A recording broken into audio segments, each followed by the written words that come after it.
9th class subject science में Newton third law of motion पढ़ेंगे। आपको मालूम है थर्ड लॉ ऑफ मोशन क्या है? Every action there is an equal and opposite reaction. States that every action has an equal and opposite reaction. This law applies to interaction between objects. यानी जो भी काम हम किसी ऑब्जेक्ट पर करेंगे उसका वहां से हमें रिप्लाई भी ऐसा ही आएगा। उसका हमें रिप्लाई भी ऐसा ही आएगा। जैसे मैं अगर किसी पत्थर पर किसी और चीज पर हाथ मारूंगा, जितना जोर से मैं इस चीज पर यहाँ से हाथ मारूंगा तो उधर से मुझे इतना ही इसका रिएक्शन, उतना ही अपोजिट फोर्स भी आएगा। तो we think that this applies to interaction between two objects. जब दो चीजें आपस में टकराएंगे, जिस फोर्स के साथ यहाँ मैंने इसको टकराया उसी फोर्स के साथ वहां मुझे रिएक्शन भी आएगा।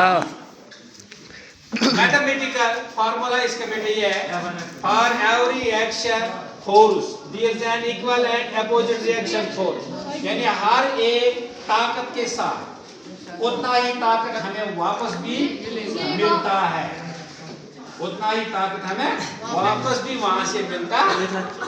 तो वही मैंने लिखा यहाँ F1 is equal to F2, यानी फोर्स 1 मीन्स एक्शन, ये बराबर है फोर्स 2 जो उधर से रिएक्शन आए।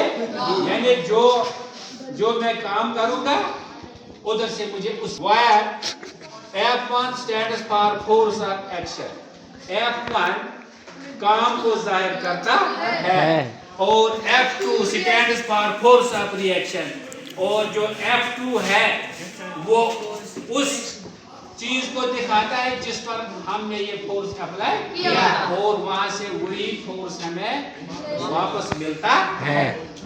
इंपॉर्टेंट पॉइंट्स, कुछ पॉइंट्स जो हमें याद रखने हैं इस action and reaction. Action and reaction आप इसको इस तरह याद रखो, अदले का बदला, टिट फॉर टिट। समझाई बात? अदले का बदला, जैसा करोगे वैसा भरोगे। The law states that every action has an equal and opposite reaction. ये कानून हमें कहता है कि हर एक काम को उधर से इक्वल जवाब मिलता है, उधर से क्या अपोजिट जवाब भी मिलता है, रिएक्शन भी आती है। मसलन मैं बताऊंगा, when object A exerts a force on object B, जब ए ऑब्जेक्ट अपना फोर्स लगाता किस पर? बी पर लगाता, object B exerts an equal and opposite force, और उधर से ऑब्जेक्ट बी भी इसी तरह का फोर्स वापस देता है। Object A exerts force, force on object A, और बी भी इसी तरह का फोर्स उधर से वापस देता है किसको? ए। दूसरा पॉइंट है, force always occurs in pairs. ये जो फोर्स है ये हर वक्त दुगना होता है। ये फोर्स क्या होता है? दुगना होता है। मसलन कैसे देखो, Newton third law states that force always occurs in pairs. ये जो फोर्स है ये हर वक्त जोड़ी में होता है, ये दुगना होता है। Where two objects interact, they apply force to one another. कैसे आप जब दो चीजें आपस में टकराते हैं उसका फोर्स और इसका फोर्स कितने आए? दो आए ना, दो। यानी फोर्स जिस वक्त भी अप्लाई किया जाता है ये दुगना होता है, ये दुगना होता है। बात आई समझ? कैसे?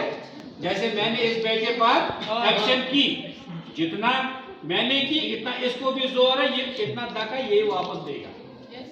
इतनी ये भी कोशिश करिएगा कि इतना ही फोर्स मैं भी इस पर अप्लाई करूंगा ताकि मैं इसको कमजोर करूं। इक्वल एंड अपोजिट, और ये बराबर भी होता है और एक दूसरे के अपोजिट भी होते हैं। The action and reaction forces are always equal in magnitude and opposite in direction. और जिस वक्त हम कोई एक्शन या करेंगे या रिएक्शन फोर्सेस, ये हर वक्त इक्वल होते हैं मैग्नीट्यूड वजन में भी और ऑलवेज इन अपोजिट डायरेक्शन, और ये अपोजिट डायरेक्शन में भी होते हैं। मतलब हम इस तरह बाल को गिरा देंगे, बाल को हमने ऐसे पटका और ये बाल वापस आएगी इसी डायरेक्शन में ऊपर।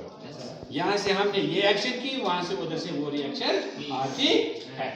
तो एग्जाम्पल इसके बेटे क्या है, व्हेन यू वॉक, जब हम इस तरह चलते हैं, ठीक है, when you walk your feet exert forward force on the ground.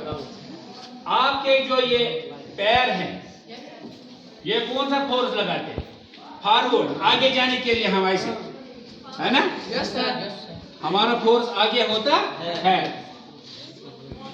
The ground exerts an equal and opposite backward force on your feet. और जो ये ग्राउंड है ये भी फोर्स अप्लाई करता है, मगर ये बैकवर्ड डायरेक्शन की तरह हमें देता है। हम आगे जाते हैं, ये पीछे खींचता है, ये पीछे खींचता है।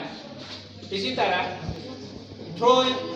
थ्रोइंग के बाद जब हम किसी बॉल को थ्रो करते, मारते, when you throw a ball, your hand exerts a forward force on the ball. जिस वक्त आप क्रिकेट खेल रहे हो या वॉलीबॉल, फुटबॉल खेल रहे हो, जिस वक्त आप बॉल थ्रो करते हैं, आप बॉल को ऐसे फोर्स लगाते हैं और हैंड पीछे आता है, देखना। तो ये बॉल जो है ये आपको बैकवर्ड पोजीशन की तरफ धक्का देती है। The ball exerts an equal and opposite backward force on your hand. ये आपके हाथ को पीछे करता है। जैसे आप क्रिकेट खेल रहे हैं, जब आप बॉल ऐसे फेंकते हो तो हाथ पीछे की तरफ आते हैं। इसका मतलब है जो बॉल का फोर्स है वो कहाँ आता है, वो बैकवर्ड डायरेक्शन में आता है और बॉल हमारी फॉरवर्ड डायरेक्शन में होती है। इस तरह मैंने आपको आज समझाया बेटा, Newton third law of motion भी न्यूटन के मशहूर 3 लॉ हैं। फर्स्ट लॉ ऑफ मोशन जिसको हम कहते हैं लॉ ऑफ इनर्शिया, और second law of motion law of acceleration, and third law of motion every action there is an opposite and equal reaction. ये मैंने आज पढ़ाया, इनकी फार्मूला भी दिखाई, अच्छे तरीके से मैंने आपको समझाया। मुझे उम्मीद है और आपसे गुजारिश भी है कि जिस बच्चे ने अभी मेरे चैनल ये सब्सक्राइब नहीं की, उससे गुजारिश कि वो सब्सक्राइब भी करें और दूसरों तक पूछे।